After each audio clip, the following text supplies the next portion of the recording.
We just did a recap of redox reactions where we saw that oxidation is the half reaction where we lose electrons and reduction is the half reaction where we gain electrons.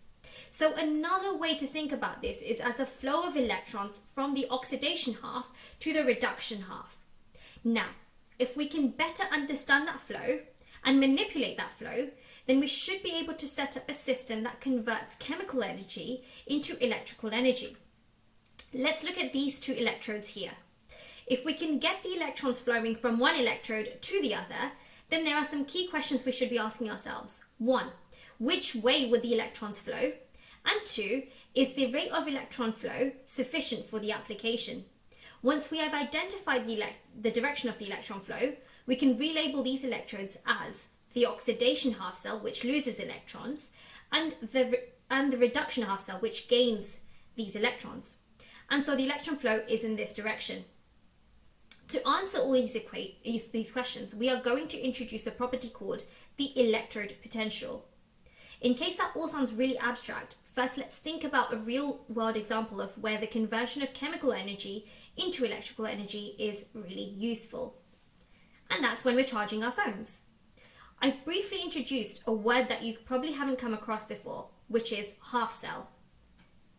To help you see the bigger picture, I'm first going to do a really quick introduction to half cells. I'll then explain how we use them to calculate electrode potential, and then we will go through everything once again in a greater level of detail. So, a half cell contains the chemical species present in a redox half equation. Here is an example. You have a copper electrode dipped into a solution of its own aqueous metal ions, Cu2+. Really importantly, there is no net transfer of electrons within this half cell. To be clear, that means the half cell is set up in an equilibrium, where there is a constant flow of oxidation and reduction reactions, but the net movement of electrons is 0. When two half cells are connected, this creates a flow of electrons. As we said earlier, we are interested in the direction of electron flow between the electrodes. That depends on the relative tendency of each electrode to release electrons. We call that relative tendency the electrode potential. Let's now talk about how we measure electrode potential, and we will come back to half cells in more detail later. Going back to this diagram, we already know that zinc is more reactive than copper. Zinc therefore gives up its electrons more easily than copper, and so the electron flow occurs in this direction.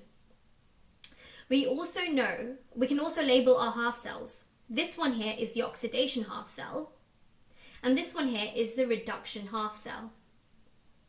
Looking now at another example, we also know that silver is less reactive than copper.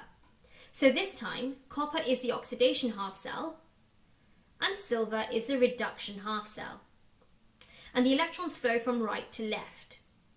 So we've just seen two examples where the same copper electrode is sometimes the oxidation half cell and sometimes the reduction half cell.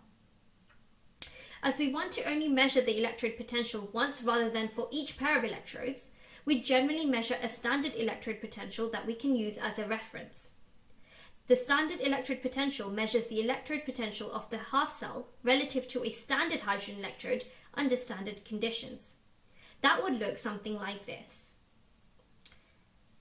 Since the electrode potential of the standard hydrogen electrode by definition is 0, we can use a high resistant voltmeter to measure the standard electrode potential of our chosen half cell.